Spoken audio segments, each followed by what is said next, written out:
കൊച്ചിനെ കൊടുത്തിട്ട് എന്റെ കൂടെ വാ.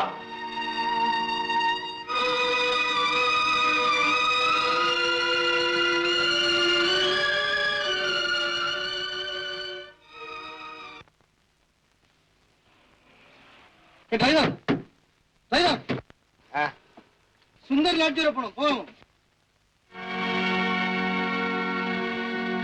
കാരണം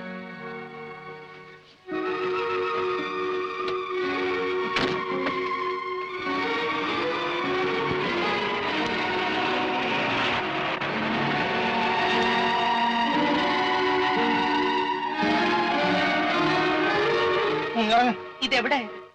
ഹോട്ടൽ. ഹോട്ടലോ? നമ്മൾ വയറ് നിറച്ച് അത്താഴം കഴിച്ചതല്ലേ.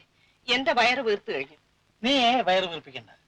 എനിക്ക് എവിടെയെങ്കിലും സ്വൈര്യമായിട്ട് താമസിക്കണം. അതിനാണ് ഞാൻ ഈ ഹോട്ടലിൽ വന്നത്. രാവിലെ ഇവിടെ കഴിച്ച് പോവാം. അയ്യോ, കൊട്ടാരം പോലത്തെ വീടും തള്ളയില്ലാത്ത പിള്ളേരെയും വിട്ടിട്ട് ഈ ഹോട്ടലിൽ എന്തിനാണ് താമസിക്കുന്നത്? ആ കുട്ടികളുടെ ശല്യം കൊണ്ട് എനിക്ക് സഹിക്കവയ്യ തങ്കമ്മ. അവരങ്ങേ എന്ത് ചെയ്തു? ഒരു ദിവസം ഒരു നിമിഷമെങ്കിലും നിന്നെ എനിക്ക് തനിച്ച് കിട്ടുന്നുണ്ടോ? ഒന്ന് പാലിന് കരയും, ഒന്ന് മോളിന് കരയും. നീ അതിന്റെയൊക്കെ പുറകെ നടക്കുകയും ചെയ്യും. നീ ഇറങ്ങുന്നോ? അതിനേക്കാൾ നമുക്ക് എന്ത് വേണം? അവരുടെ കളിയും ചിരിയും നോക്കിക്കൊണ്ടിരുന്നാൽ പോരെ? അതല്ലേ സുഖം, അതല്ലേ കുടുംബജീവിതം. സുഖത്തിനെയും കുടുംബജീവിതത്തിനെയും പറ്റി നീ പറഞ്ഞെന്നെ ഉപദേശിക്കുകയൊന്നും വേണ്ട. നീ ഇപ്പൊ ഇറങ്ങുന്നോ? എനിക്ക് ഭയം തോന്നുന്നു. അല്ലേ, ഭർത്താവിന്റെ കൂടെ വരാൻ ഭയമോ? അത് തന്നെയാണ് ഭയം. എന്നെയും കൊണ്ട് ഈ ഹോട്ടലിൽ വന്ന് താമസിച്ചാൽ കാണുന്നവർ ഞാൻ അങ്ങയുടെ ഭാര്യയാണെന്ന് വിശ്വസിക്കുമോ? എങ്ങനെ വിശ്വസിക്കും? നീയാണോ അവിടെ? മിണ്ടരുത് ചേട്ടത്തി. ഞാൻ ഈ ഇരിക്കുന്ന മനുഷ്യന്റെ നേരെ ഇളയതാണ് പാല്. ചേട്ടത്തിയെ ഞാൻ ഇതുവരെ കണ്ടിട്ടില്ല. ഈ രാത്രി എന്റെ ചേട്ടന്റെ കൂടെ ഏത് പെണ്ണാണ് ഇറങ്ങി തിരിച്ചതെന്ന് ഞാൻ വരെ സംശയിക്കും. എനിക്ക് മാപ്പ് തരണം ചേട്ടത്തി, മാപ്പ് തരണം. എന്ത് പറഞ്ഞാ നീ? എന്റെ കൂടെ വന്നതിന് നീ അവിടെ തെറ്റിദ്ധരിച്ചോ? ഇവരെന്തോന്ന് സാക്ഷാൽ സാവിത്രിയും അരുന്ധതിയും ചേട്ടന്റെ കൂടെ വന്നാലും പേര് മറ്റത്. അടിച്ചു നിന്റെ വെറുതെ ശരീരം ഇളക്കണ്ട. എനിക്ക് മുമ്പേ ജനിച്ചു പോയല്ലോ എന്ന് വിചാരിച്ച് ഞാൻ വെറുതെ വിടുന്നു. അല്ലെങ്കിൽ റോട്ടിലിട്ട് കാറ് കയറ്റി ഞാൻ ചമ്മന്തി പരുവാക്കാൻ. ചേച്ചി ഇറങ്ങിപ്പോകരുത്. ഇറക്കാൻ ഞാൻ കുന്നു.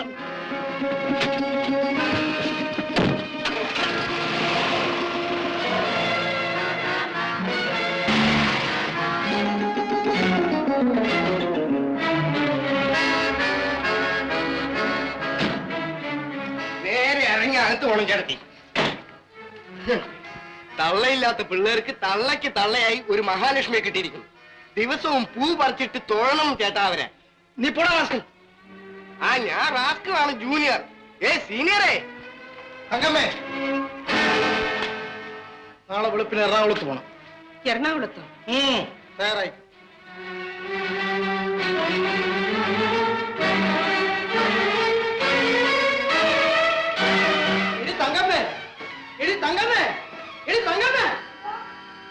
ഇതാ ഒരു നിമിഷം. നിന്റെ ഒരു നിമിഷം. നീ മേക്കപ്പ് ഒന്നും ചെയ്യണ്ട. ഉള്ള സൗന്ദര്യം മതി. അത് തന്നെ അധികം.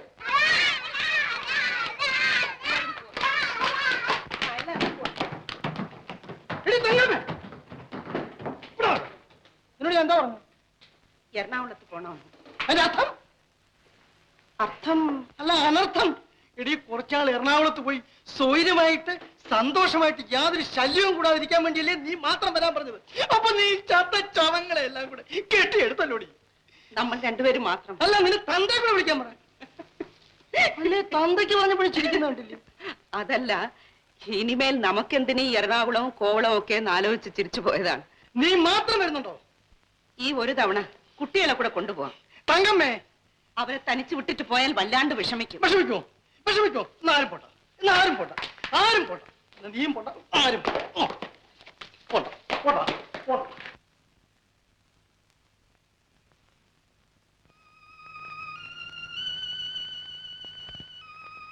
ചേച്ചി ഇങ്ങോട്ട് വരണം.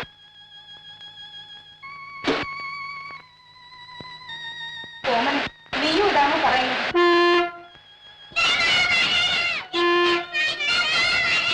ചേച്ചി, ഞാൻ പറയുന്നത് കേൾക്കണം. ചേച്ചി മാത്രം പോയിട്ട് വരണം. അയ്യോ, എങ്ങനെ ഓമനെ ഞാൻ മാത്രം പോകും? അയ്യോ ചേച്ചി, അതിൽ കാര്യമുണ്ട്. ഒന്നും മിണ്ടാതിരിക്കാൻ. ഞാനിതാ വരുന്നു. നോക്കോമനെ, ഈ കുഞ്ഞുങ്ങളെ വിട്ടിട്ട് ഞാൻ എങ്ങനെ പോകും? ചേച്ചി വരുന്നതിന് മുമ്പ് ഞാനും അമ്മയല്ലേ ഈ കുഞ്ഞുങ്ങളെ നോക്കിയത്. ചേച്ചി സമാധാനമായി പോകണം. ചേട്ടന്റെ സ്വഭാവം ഞങ്ങളെക്കാളും ചേച്ചിക്കറിയാമോ? അറിഞ്ഞുകൂടാ കുഞ്ഞെ, അറിഞ്ഞുകൂടാ. ഒരു ചേട്ടനെ കുറിച്ച് പറയാൻ പാടില്ലാത്തതാണ് ചേച്ചി. ഈ കുഞ്ഞുങ്ങളുടെ അമ്മ മരിച്ചത് എന്റെ ചേട്ടന്റെ നെറുകേട് കൊണ്ടാണ്. ഇളയ കുഞ്ഞെ പ്രസവിച്ചപ്പോൾ 1 വർഷത്തേക്ക് ഒന്നുമേ പാടില്ലെന്ന് ഡോക്ടർ പ്രത്യേകം പറഞ്ഞു. എന്നിട്ട് ഈ ചേച്ചി, ഞാൻ പറയുന്നു, ചേച്ചി ഉടനെ തന്നെ പോകണം. ചേച്ചി പോയില്ലെങ്കിൽ ഈ വീട്ടിൽ പലതും നടക്കും. ചേട്ടൻ ഈ പിള്ളേരെല്ലാം തല്ലി നോർക്കും. അവർ അടികൊണ്ട് ചാവുന്നത് ചേച്ചിക്ക് ഇഷ്ടമാണോ? വേണ്ട കുഞ്ഞെ, വേണ്ട. എനിക്കിതൊന്നും അറിഞ്ഞുകൂടായിരുന്നു. ഞാൻ ഉടനെ തന്നെ പോകാം. നീ കുഞ്ഞുങ്ങളെ നല്ലവണ്ണം സൂക്ഷിക്കണം. എന്തെങ്കിലും അത്യാവശ്യമുണ്ടെങ്കിൽ എനിക്ക് ഉടനെ കമ്പി അടിക്കണം. ഞാൻ പോയി ഈ പിള്ളേരെല്ലാം കാറിൽ നിറക്കാം. ചേച്ചി അവരെ കാണാതെ ഇങ്ങനെ പോയി ചേട്ടനെ വിളിച്ചോണ്ട് കാറിലേറും. ശരി.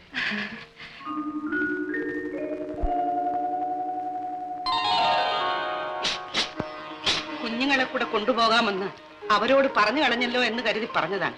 അതിനെന്താ, അവർ ഇനിയൊരു തവണ കൊണ്ടുപോകാം. ഇപ്പോ നമുക്ക് രണ്ടുപേർക്ക് മാത്രം പോകാം. ഇത് നീ നേരത്തെ പറഞ്ഞിരുന്നെങ്കിൽ എന്ത് സന്തോഷമായിരുന്നേനെ. ഇതാ കോട്ടരം. എറണാകുളം നീ കണ്ടിട്ടുള്ള കുളം പോലൊന്നും അല്ല കേട്ടാ. ഇതാ വടി. യാത്രക്ക് വയസ്സായി പോയോ? പിന്നെ ഒരു അന്തസ്സിന് കയ്യിലിരിക്കാം. നിന്റെ കയ്യിൽ വെച്ചു.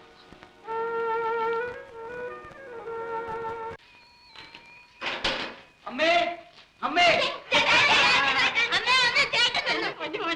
നീ വന്നോടാ. നിന്നെ കണ്ടിട്ട് എത്ര നാളായി കുഞ്ഞെ. അമ്മേ, ഈ പെണ്ണിന്റെ പൊക്കം കണ്ടോ? അതെ അതെ, അവളങ്ങ് വളർന്നുപോയി. നീ എന്താ മോനെ ഇങ്ങോട്ടൊന്നും വരാത്തത്? ഒരുപാട് പഠിക്കാനുണ്ടമ്മേ, തീരെ സമയം കിട്ടുന്നില്ല. 1 മണിക്കൂർ അങ്ങനെ ഇങ്ങനെ കഴിഞ്ഞാൽ അത് നഷ്ടപ്പെടും. ചേച്ചിക്ക് സുഖമാണോ? സുഖമാണ്. നിനക്ക് സുഖമാണോ? മോള് പോയി ചേട്ടൻ ഒരു ഗ്ലാസ് കാപ്പി എടുത്തോണ്ട് കൊടുക്ക.